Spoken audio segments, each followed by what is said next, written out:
June 26, 1953. The Kremlin. Inside the soundproofed walls of the Premier's office, the highest-ranking members of the Soviet Presidium are gathered for a routine administrative meeting. At the center of the table sits Lavrentiy Beria, first Deputy Premier and the undisputed master of the Soviet secret police. He is arguably the most powerful and undeniably the most feared man on the planet. Outside the heavy wooden doors, Beria's elite MVD guards, the private army that enforces his will across 11 time zones, stand watch. He has dossiers on every man in this room. He knows their secrets, their embezzlements, and their private treasons. In the mathematics of Soviet power, Beria holds every variable. But at exactly 1 p.m., Nikita Khrushchev, a man Beria considers a loudmouthed peasant, stands up. Khrushchev's voice trembles slightly as he bypasses the agenda and begins to speak of anti-party activities. Beria, caught entirely off guard, adjusts his pince-nez glasses. He reaches for his briefcase, a reflex born of decades of pulling out death warrants. Before he can open it, Georgy Malenkov, the nominal premier, hits a hidden buzzer on his desk. The doors do not open to Beria's MVD guards. Instead, Marshal Georgy Zhukov, the hero of the Red Army, strides into the room flanked by heavily armed military officers. Let us freeze the frame here. Look at Beria's face in this precise fraction of a second. It is the look of a master architect realizing the structural flaw in his own invincible fortress. For decades, Beria's absolute authority relied on a single terrifying mechanism: the monopoly on state violence and the bureaucratic control of information. But in a room where the doors are locked, compromat and blackmail lose their value. The central lesson of the Iron Bureau is this: in a state entirely dependent on systemic terror, the man who controls the files only rules until the men who control the guns decide they have had enough. This was not a revolution. It was a hostile corporate takeover executed with military precision. To understand how the architect of Stalin's terror ended up staring down the barrels of his own military's weapons, we must first rewind and examine the precise machinery that brought him to the apex of human dread. Lavrentiy Beria was not a visionary. He was an administrator. History often mistakes the mechanics of absolute power for impassioned ideological fanaticism, but true, sustainable terror requires a bureaucrat.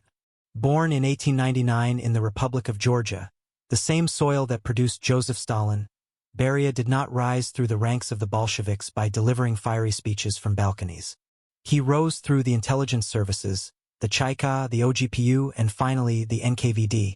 While other revolutionaries debated Marxist theory, Beria perfected the architecture of the filing cabinet. To understand Beria's psychological profile, one must strip away the concept of morality entirely and view him as a systemic efficiency expert. He understood early on that power in a totalitarian state is a zero-sum game of leverage. If you know a commissar's brother-in-law is skimming grain, you do not immediately arrest him. You file it. You wait. You turn that information into a string that can be pulled precisely when the commissar's vote is required. Beria was a hoarder of human leverage. His true ascension began in the bloody aftermath of the Great Purge of 1936 to 1938. Stalin's previous secret police chief, Nikolai Yezhov, was a blunt, bloodthirsty instrument.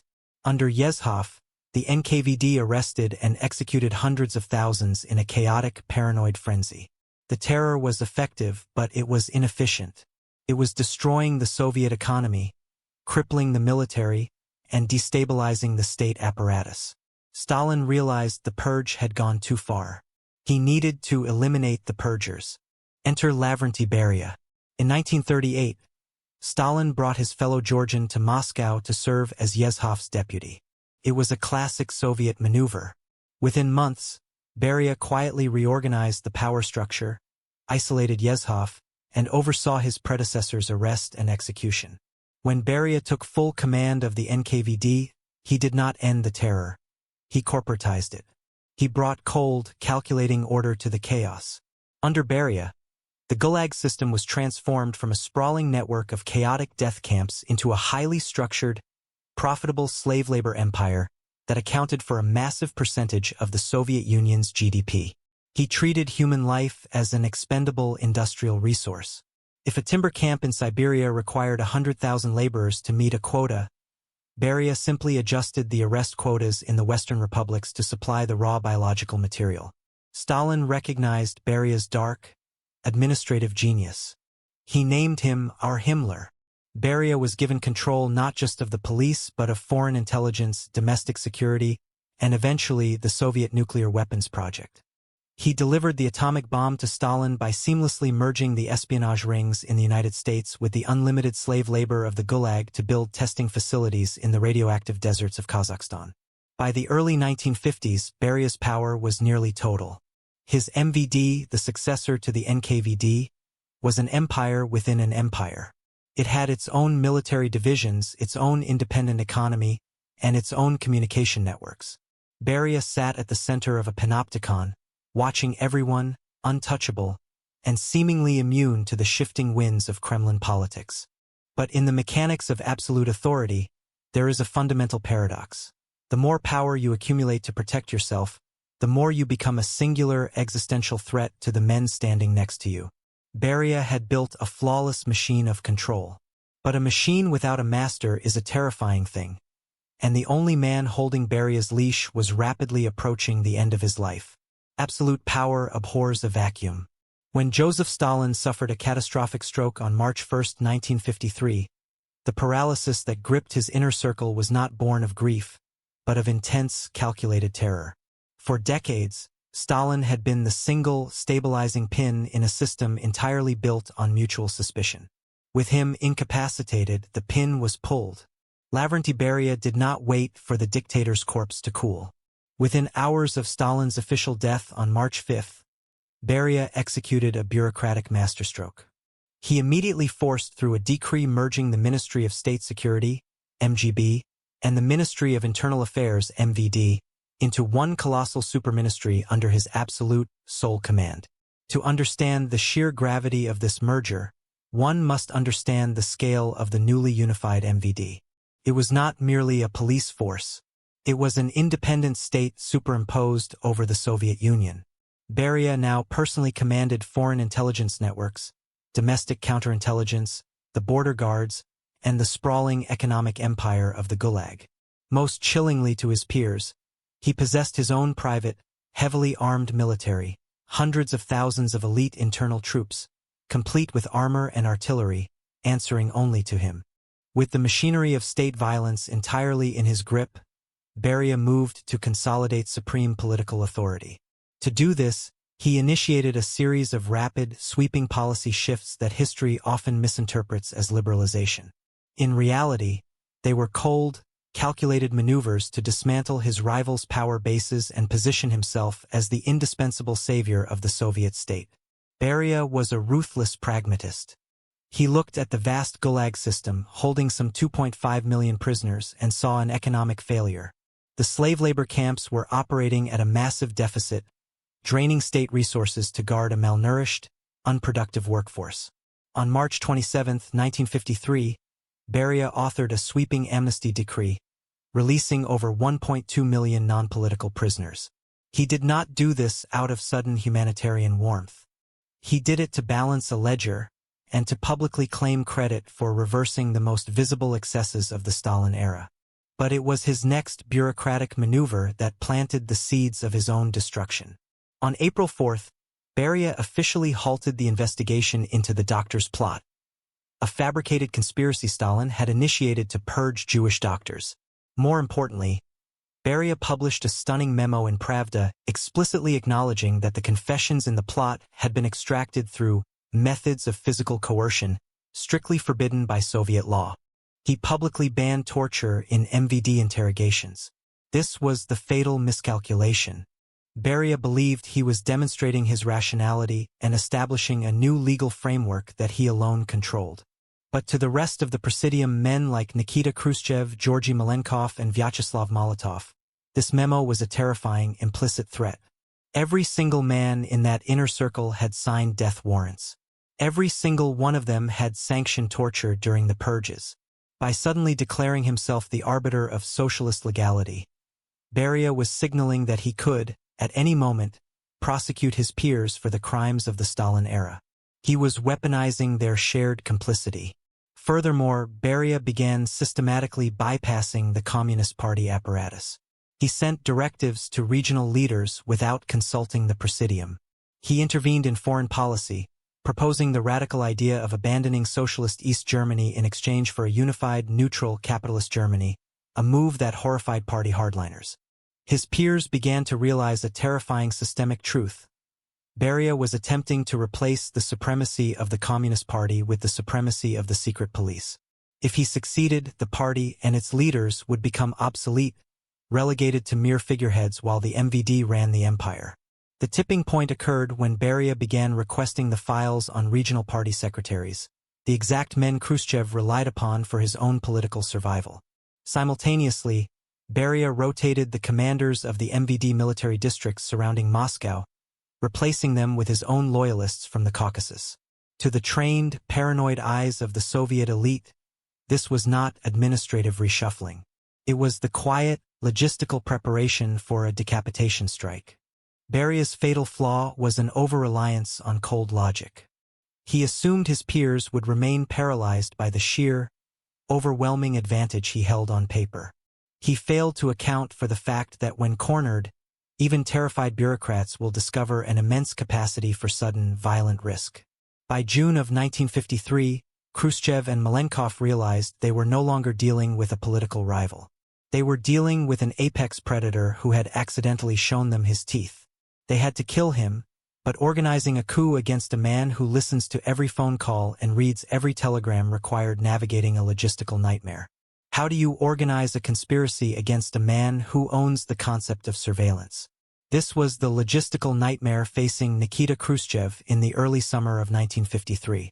To plot against Lavrentiy Beria was to operate inside a panopticon.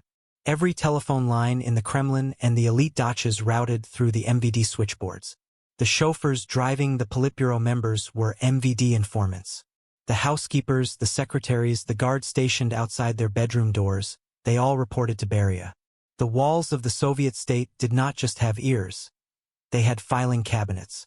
Therefore, the initial phase of the conspiracy required a profound psychological weapon: being underestimated. Beria considered Khrushchev a court jester, a crude, uneducated peasant who had survived Stalin's court by dancing the gopak and playing the fool. Khrushchev weaponized this exact perception. Because Beria did not view him as a systemic threat, Khrushchev was granted a microscopic, invisible margin of freedom. He used it to carefully approach his fellow Presidium members. The mechanics of this treason were entirely analog. Khrushchev could not make phone calls or write memos.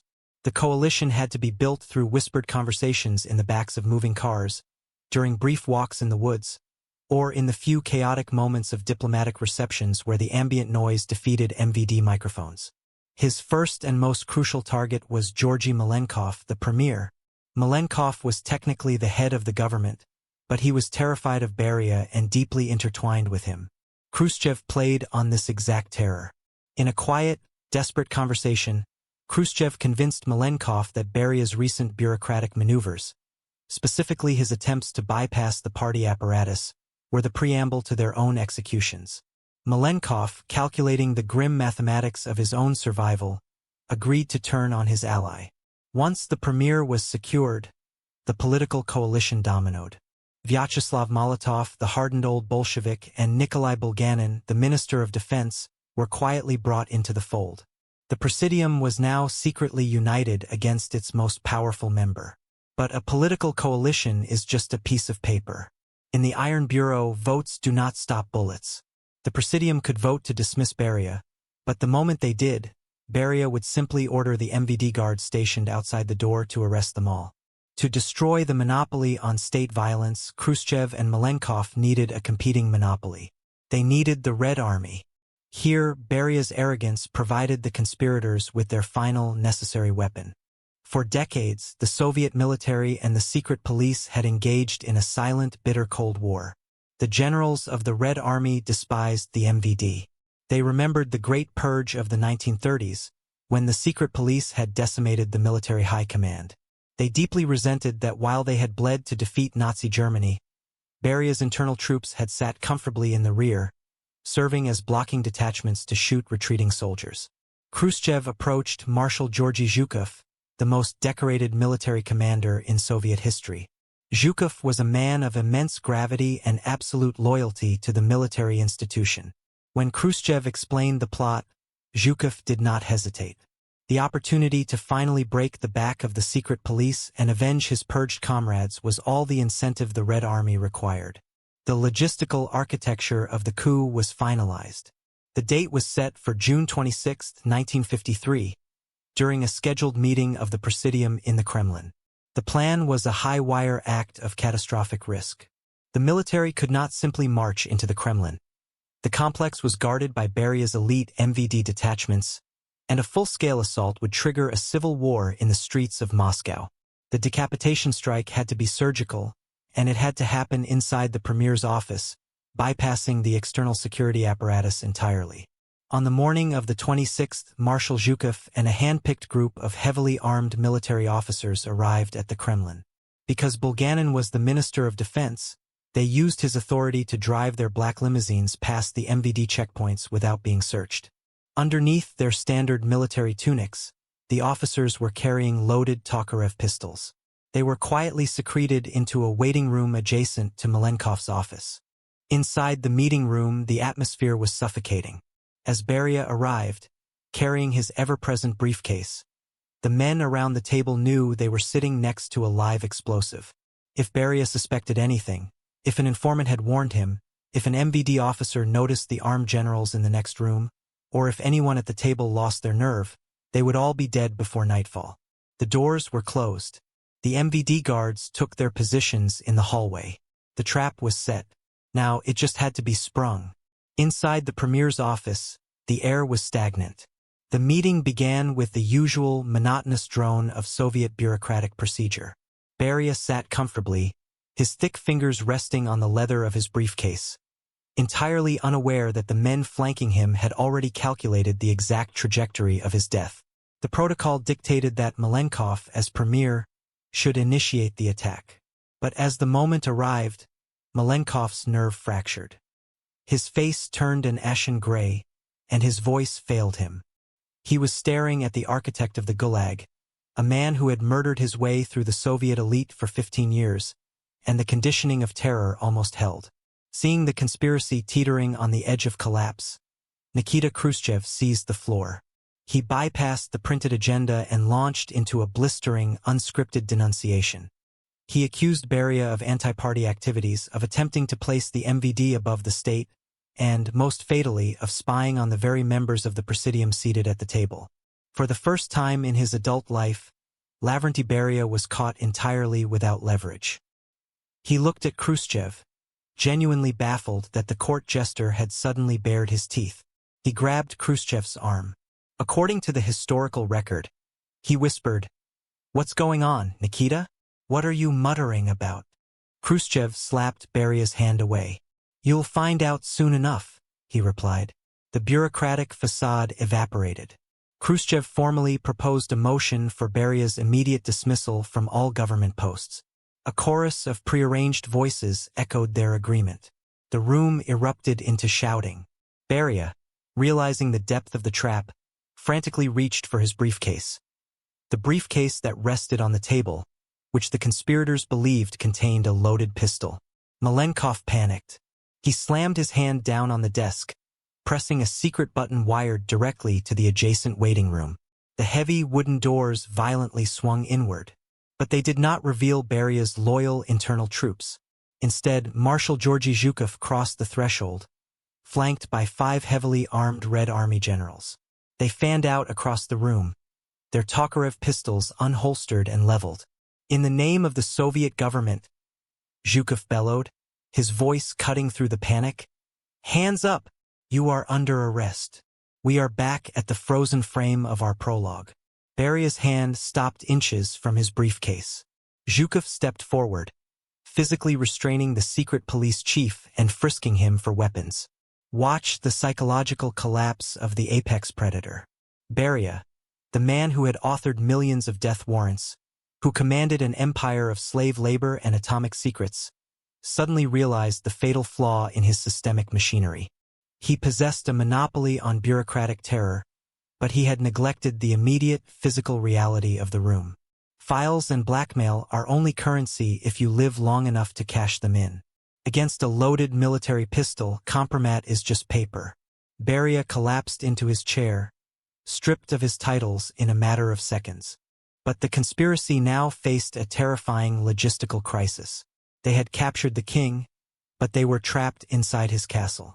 Outside Malenkov's office, the Kremlin was still swarming with Beria's MVD guards. If the internal troops realized their commander was being held hostage by the Red Army, a firefight would erupt in the corridors, and the conspirators would be slaughtered. For hours, the most powerful men in the Soviet Union sat in paralyzing silence, guarding their prisoner while maintaining the illusion of a continuing meeting to the guards outside. They had to wait for the sun to set. At midnight, under the cover of total darkness, a black ZS limousine quietly pulled up to a rear Kremlin exit. Beria was stripped of his pince-nez glasses and his signature fedora. He was shoved onto the floorboards of the car, covered in a rug, and smuggled out of the Kremlin under the guise of an exiting diplomat. He was not taken to the Lubyanka, the MVD's infamous prison. His captors knew the secret police would simply free him. Instead, he was driven to an underground bunker at the Moscow Military District headquarters. By the time the sun rose over Moscow on June 27th, Lavrentiy Beria's empire had already fallen, and the MVD apparatus remained entirely unaware that their god was chained to a military radiator. The morning after the coup, the invincible machinery of the MVD simply froze. Deprived of their central node, the feared secret police offered no resistance. They waited for orders that never came, paralyzed by the very same systemic hierarchy they had enforced upon the nation. Beria spent his final months in a subterranean military cell, writing desperate, increasingly pathetic letters begging for his life to the men who had already calculated the geopolitical necessity of his death. In December 1953, the bureaucracy of terror completed its final ironic cycle. Following a secret, strictly scripted military tribunal, a legal mechanism Beria himself had perfected to liquidate his rivals, he was stripped to his undergarments, tied to a hook in a bunker, and shot in the forehead by a Red Army general. But the physical assassination was only the first step. The preservation of the Presidium's power required total historical erasure. Khrushchev and his coalition needed to absolve themselves of the millions of corpses generated during the Stalin era. Beria became the perfect, localized scapegoat. The terror of the past 2 decades was officially reframed not as a systemic requirement of the state, but as the rogue, treasonous work of one dead man. The erasure was famously literal. State subscribers to the Great Soviet Encyclopedia received a mailed directive instructing them to carefully take a razor blade, cut out the page detailing Lavrentiy Beria's biography, and paste in a newly provided, expanded article on the Bering Sea. He was quite literally replaced by cold water. The archives of the Iron Bureau hold countless downfalls, but they all echo this same cold mechanic. Absolute power does not make an autocrat immortal. It merely isolates him. When a regime builds a flawless, omnipotent machine of terror, the greatest danger to the architect is never the oppressed masses starving outside the gates. It is the terrified, quiet men sitting right next to him, calculating the exact moment he will blink.